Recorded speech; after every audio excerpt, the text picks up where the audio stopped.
నిజంగా ఏది కోరుకున్నా సరే మీరు నాకు దాన్ని ఇస్తారా?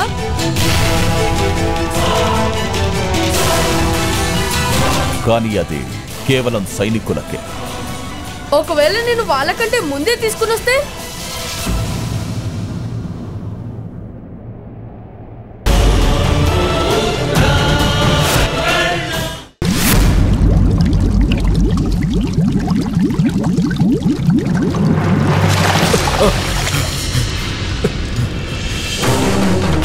అప్పుడే ప్రాణాలు వదిలేకు అతిరథ. ఇంకా నీకు మృత్యువు దగ్గరికి రాలేదు.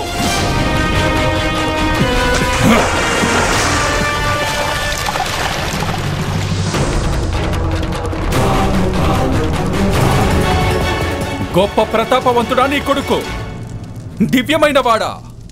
గుర్తుంచుకో సూత అతిరథ, నీ శరీరం మీద అయ్యే ప్రతి గాయం మీకు గుర్తు తెస్తుంది. ఈ గ్రామ రక్షకుడు మదంజయుడిని అవమానిస్తే ఎలాంటి ఫలితం కలుగుతుందో.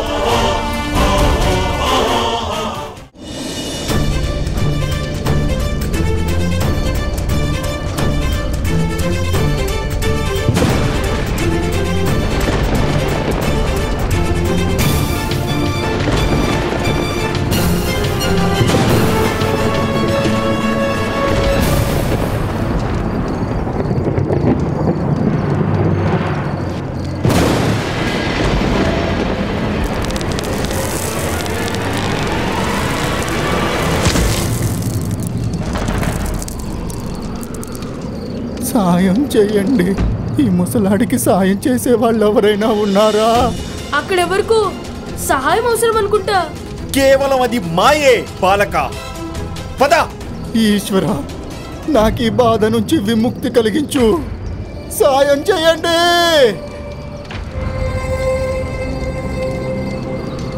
ఒకవేళ ఎవరికైనా నిజంగానే సాయం అవసరం ఉంటేనో? ఈ సమయంలో నా సోదరికి సాయం చేయడం చాలా అవసరం కదా బాలక. ఇప్పుడు నా దగ్గర సమయం లేదు ఎవరి యాచనకైనా సమాధానం చెప్పడానికైనా. పద.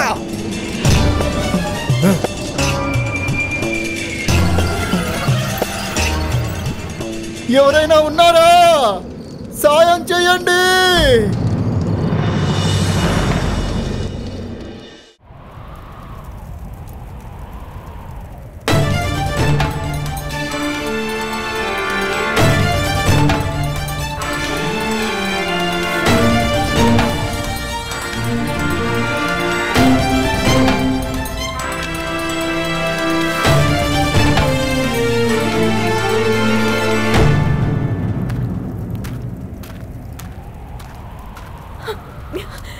ప్రభు, ప్రభు, మహర్షి వచ్చేసారు ప్రభు. ఆ మహర్షి రానే రారు గాంధార కుమారి. నీ మాతృత్వం అనేది సూర్యోదయం కావడానికి ముందే అస్తమించింది.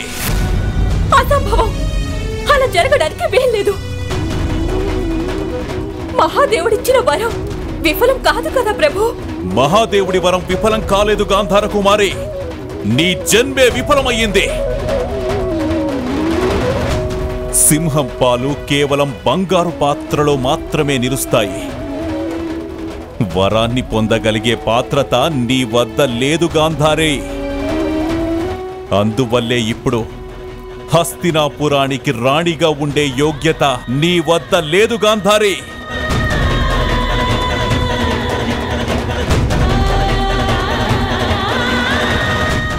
రేపు తెల్లవారుజామునే నేను నిన్ను వదిలేస్తున్నాను గాంధారే.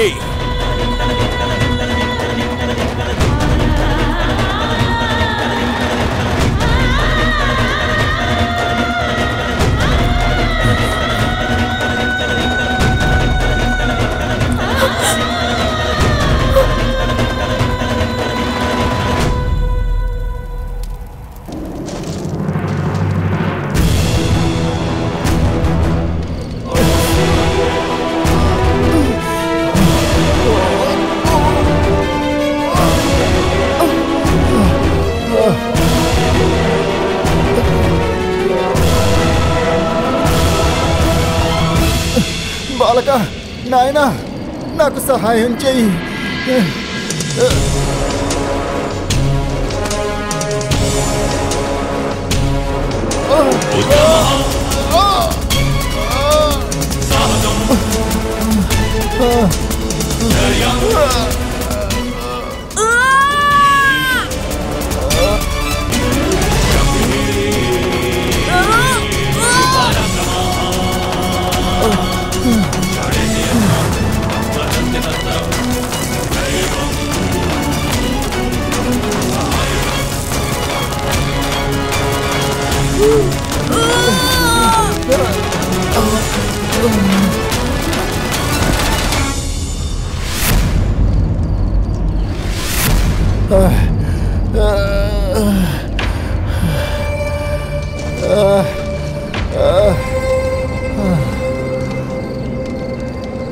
నాయనా, నువ్వు నా ప్రాణాల్ని రక్షించావు. నీకు నేను రుణపడి ఉంటాను. మీరు ఈ గాయానికి వస్త్రాన్ని కట్టుకోండి పెద్దాయనా, నేను త్వరగా వెళ్ళాలి.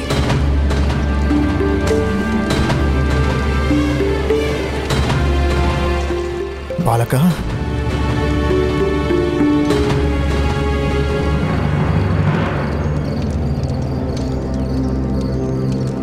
ఈ భయంకరమైన ప్రదేశంలో నువ్వేం చేస్తున్నావు?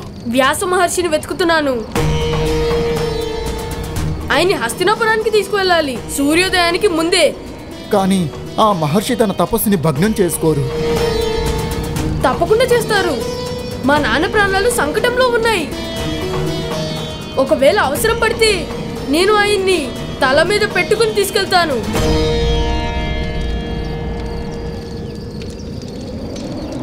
నీ ఆత్మవిశ్వాసం ప్రశంసాయోగ్యం పుత్ర. కానీ బలానికి కూడా ఓ హద్దంటూ ఉంటుంది. నేను ఈ చెట్టునే ఎత్తగలిగాను కదా. చెట్టు ప్రతిఘటించదు కదా. చెట్టుకి ప్రత్యేకంగా సంకల్పం అంటూ ఉండదు. బలంతో ఎవరి సంకల్పాన్నైనా ఎలా విచలితం చేస్తావు పుత్ర? నాకు కూడా తెలీదు. ప్రవాసం నీ సంకల్పం. కానీ నేను నిన్ను పిలవగానే నువ్వు వచ్చావు. ఎందుకు? ఎందుకంటే మీరు బాధలో ఉన్నారు కదా. నువ్వు నా దగ్గరికి రావడానికి అది మాత్రమే కారణం కాదు పుత్ర. జాగ్రత్తగా ఆలోచించు దీని గురించి.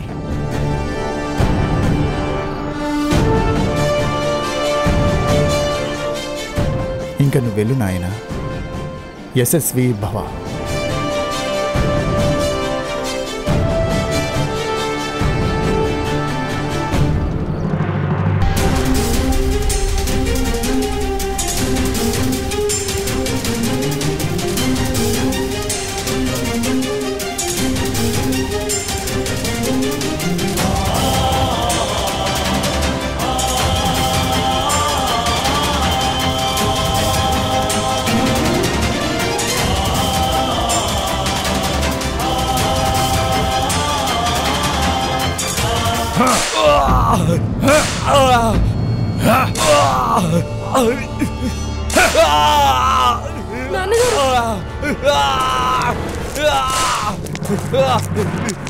ఆపండి వాళ్ళని. ఆగండి. భటులారా, గుర్తుంచుకోండి, వాళ్ళకి లోపలికి వెళ్ళడానికి అనుమతి లేదు. దయచేసి నన్ను వెళ్ళనివ్వండి. నన్ను నా భర్త దగ్గరికి వెళ్ళనివ్వండి. నా భర్తను మీరేం చేస్తున్నారు ఇక్కడ? నన్ను నన్ను వెళ్ళనివ్వండి. నన్ను వెళ్ళనివ్వండి. అయ్యా, నన్ను వెళ్ళనివ్వండి.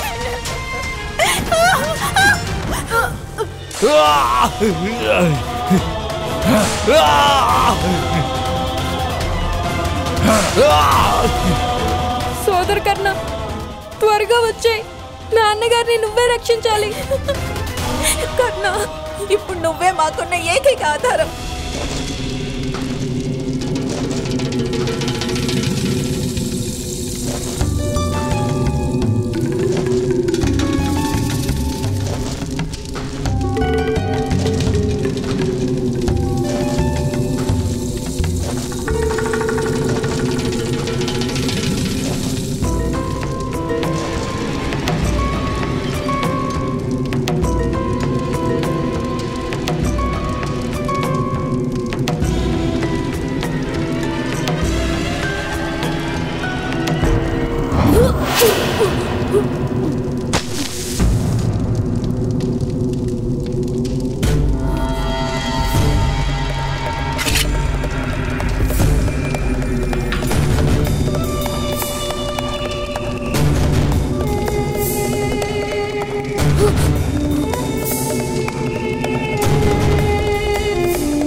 నీ కొడుకు ఏ విధంగా నా హృదయాన్ని మండించాడో సరిగ్గా ఆ విధంగానే ఈ ఉప్పు నీ గాయాల్ని మండిస్తుంది.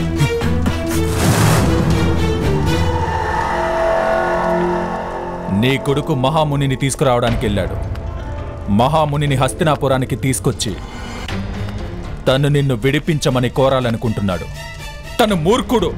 మహారాజు నిన్ను విడిపించకముందే అంతకు ముందే నువ్వు మృత్యువు బొడిని చేరుకుంటావు. తనకు వెంటనే శిరచ్ఛేదనం చేయొచ్చు కదా మహాశయ.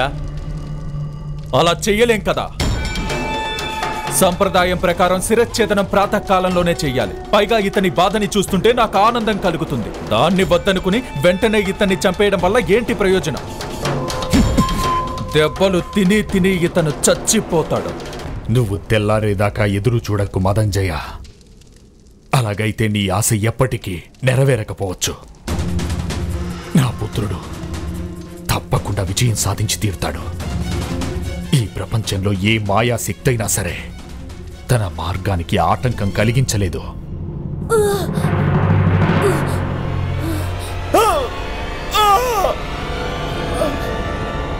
గాంధారి!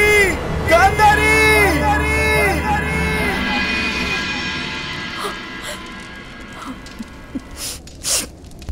నువ్వే కనుక జీవించి ఉండకపోతే అప్పుడు నా జీవితానికి ఎలాంటి అర్థమూ లేదు. ఎలాంటి అర్థమూ లేదు. మీ నాన్నగారు మనల్ని విడిచిపెట్టేస్తారు. దానికి ముందే మనం ఈ ప్రపంచాన్ని విడిచిపెట్టేద్దాం. పదకుమారా, ఆ గంగమ్మ తల్లి పాపాలన్నిటినీ పరిహరించేస్తుంది.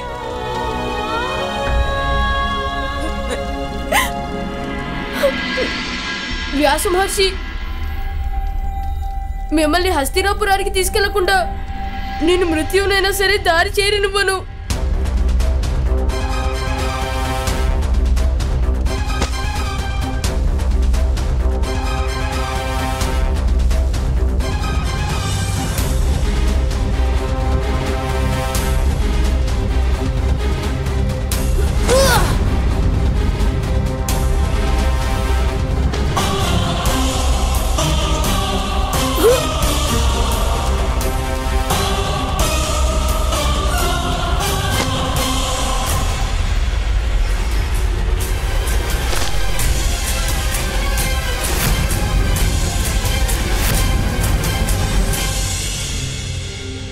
ఇదే నా సంకల్పం మహర్షి. నేను మిమ్మల్ని మహారాణి గాంధారి దగ్గరికి తీసుకువెళ్ళి తీరుతాను.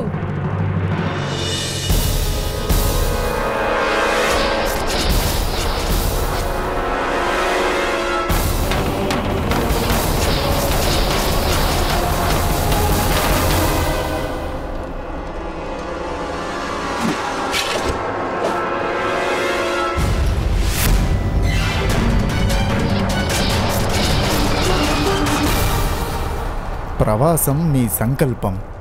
నువ్వు నా దగ్గరికి రావడానికి అది మాత్రమే కారణం కాదు పుత్ర. జాగ్రత్తగా ఆలోచించు దీని గురించి.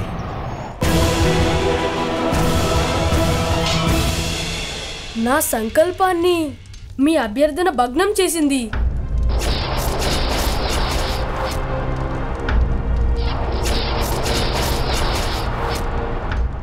ఇదంతా మాయా. నా కవచం ఎందుకు ప్రకటించలేదు? అంటే మొత్తం మాయా.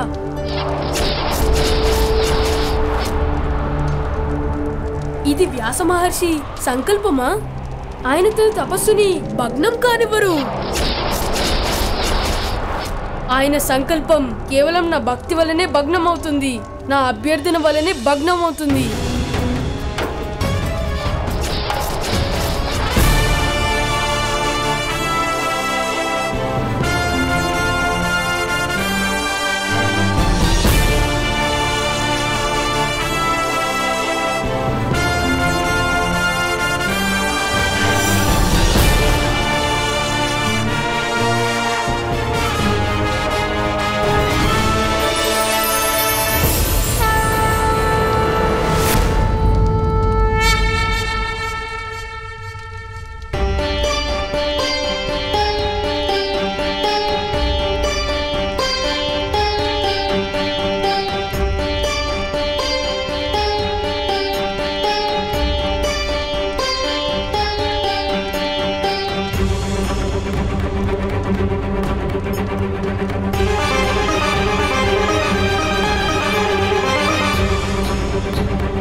మహర్షి.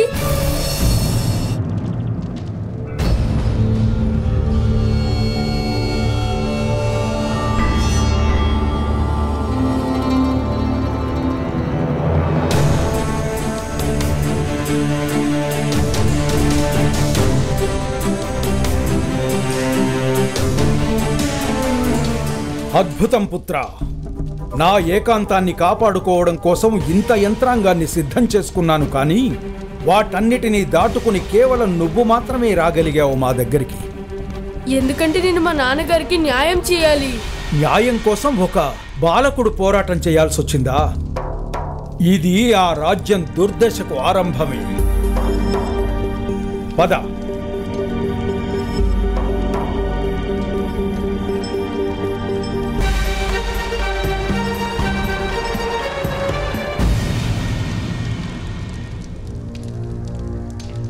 కాని పుత్ర, మరి నువ్వు సూర్యోదయానికి పూర్వమే మహారాణి గాంధారి దగ్గరకు నన్ను తీసుకువెళ్ళగలవా?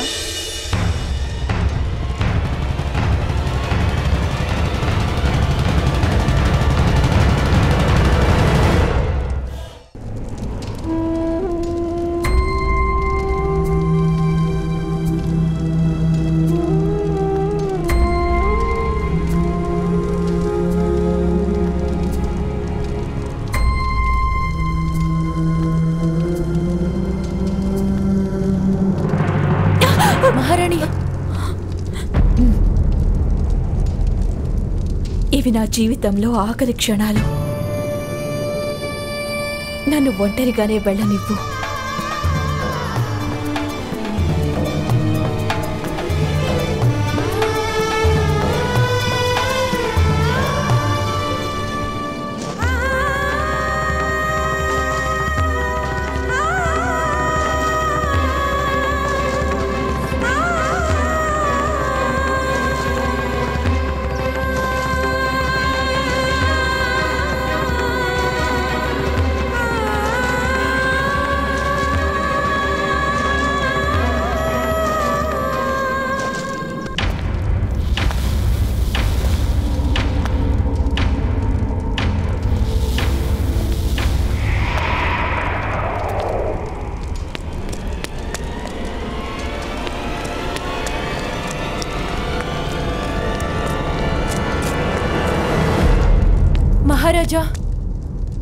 మహారాజా, మహారాణి గాంధారి గంగా నదిలో సమాధవడానికి వెళ్లారు. మంచిదే కదా. ధృతరాష్ట్ర, శివుడిచ్చిన వరాన్ని తన దౌర్భాగ్యంతో విఫలం చేసుకుంది. మూర్ఖుడిలా మాట్లాడకు. తను చనిపోవాలని కోరుకోవడం దౌర్భాగ్యాన్ని ఆహ్వానించడమే.